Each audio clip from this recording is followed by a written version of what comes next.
কলকাতার তারাতলা এলাকায় বুধবার নির্মীয়মান গোডাউনের শেড ভেঙে দুর্ঘটনা ঘটে। তাতে এখনও পর্যন্ত শেষ পাওয়া খবর ১০ জনের বেশি কর্মীর মৃত্যু হয়েছে। নিখোঁজ রয়েছেন আরও বেশ কয়েকজন। সেই নিখোঁজের মধ্যে রয়েছেন পশ্চিম বর্ধমান জেলার রানিঞ্জের লায়েক বাজারের লায়েক বাদ ৩ নম্বর ধাওড়ার বাসিন্দা নবীন সিং। নির্মাণ সামগ্রীর নিচে চাপা পড়ে তিনি নিখোঁজ হয়ে থাকতে পারেন বলে আশঙ্কা করা হচ্ছে। ঘটনার খবর পৌঁছতেই স্বামীর খোঁজে কলকাতার উদ্দেশ্যে রওনা দিয়েছেন তার স্ত্রী নেহা দেবী। সঙ্গে গেছেন বড় ছেলে বছর ১৬র দশম শ্রেণীর ছাত্র প্রিন্স সিং। পরিবার সূত্রে জানা গেছে, বুধবার সকাল প্রায় ১০টা নাগাদ স্ত্রী নেহা দেবীর সঙ্গে শেষবার ফোনে কথা হয় নবীন সিংয়ের। সে সময় তিনি জানান, কাজে ব্যস্ত রয়েছেন, পরে কথা বলব। এরপর থেকে আর কোনো যোগাযোগ করা যায়নি তার সঙ্গে। দুপুর প্রায় ১টা নাগাদ ঠিকাদারদের কাছ থেকে দুর্ঘটনার খবর পান পরিবারের সদস্যরা।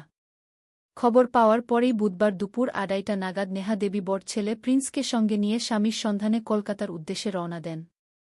তবে এখনও পর্যন্ত নবীন সিংয়ের কোনো সন্ধান মেলেনি বলে বৃহস্পতিবার দাবি করা হয়েছে পরিবারের তরফে। বর্তমানে রানীগঞ্জে বাড়িতে রয়েছেন নবীনের মেজ মেয়ে, ৭ম শ্রেণীর ছাত্রী কোমল কুমার এবং ছোট ছেলে আরিয়ান সিং। পরিবারের সদস্যদের চোখে মুখে স্পষ্ট আতঙ্কের ছাপ। তাদের দাবি, কিশোর বয়স থেকেই নির্মাণকাজের সঙ্গে যুক্ত নবীন সিং। ঠিকাদারের অধীনে কলকাতার তারাতলায় ওই নির্মীয়মান কারখানাতেও তিনি কাজ করছিলেন। পরিবারের আরও দাবি, প্রায় ১৫ দিন আগে শেষবার বাড়িতে এসেছিলেন নবীন। ১ সপ্তাহ পরিবারের সঙ্গে কাটিয়ে ফের কর্মস্থলে ফিরে যান তিনি।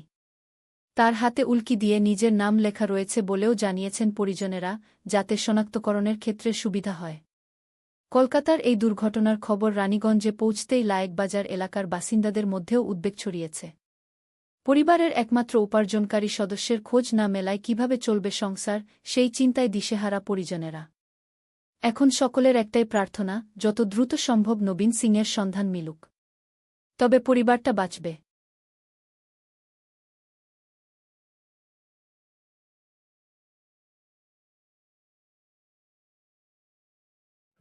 पापा आए थे अभी, हाल ही फिलहाल गए थे, 15 दिन पहले आए थे। अच्छा अच्छा। आप लोग कल कितना बजे बात किए लास्ट? लास्ट 10 बजे तक, उसका बाद स्विच ऑफ बता। मैंने क्या बोला 10 बजे? बोला अभी हम काम कर रहे, थोड़ी देर बाद बात करेंगे। अच्छा, वही लास्ट बात हुआ? कौन बात किया? मम्मी। मम्मी। तो आप लोग कब हादसा हुआ, कब जानकारी मिला? 1 बजे। कौन जानकारी दिया आप लोगों को? उन्हीं का कोई था दोस्त, नहीं दिया। और फिर फोन उठ कर रहे तो नहीं उठा रहे। क्या बोला, कोई कुछ बोला नहीं? नहीं, फोन किए था ना तो बोल रहा कि हॉस्पिटल में भर्ती है। फिर मम्मी लोग सबको निकल गई थी। क्या यहाँ हाथ में था, क्या क्या था? दाहिना हाथ में था, नवीन सिंह नाम लिखा हुआ था। कितना दिन बाद आता था पापा? आते थे 1 महीना बाद, ऐसे करके आते थे। आप लोग पढ़ाई करते हैं? कौन सा क्लास में पढ़ते हैं? 7। क्या नाम है आपका? मेरा नाम कोमल कुमारी है। हाँ, नन्हे होता है इसको। और दादा का? बड़ा भाई का नाम प्रिंस है। हाँ? प्रिंस सिंह। प्रिंस सिंह।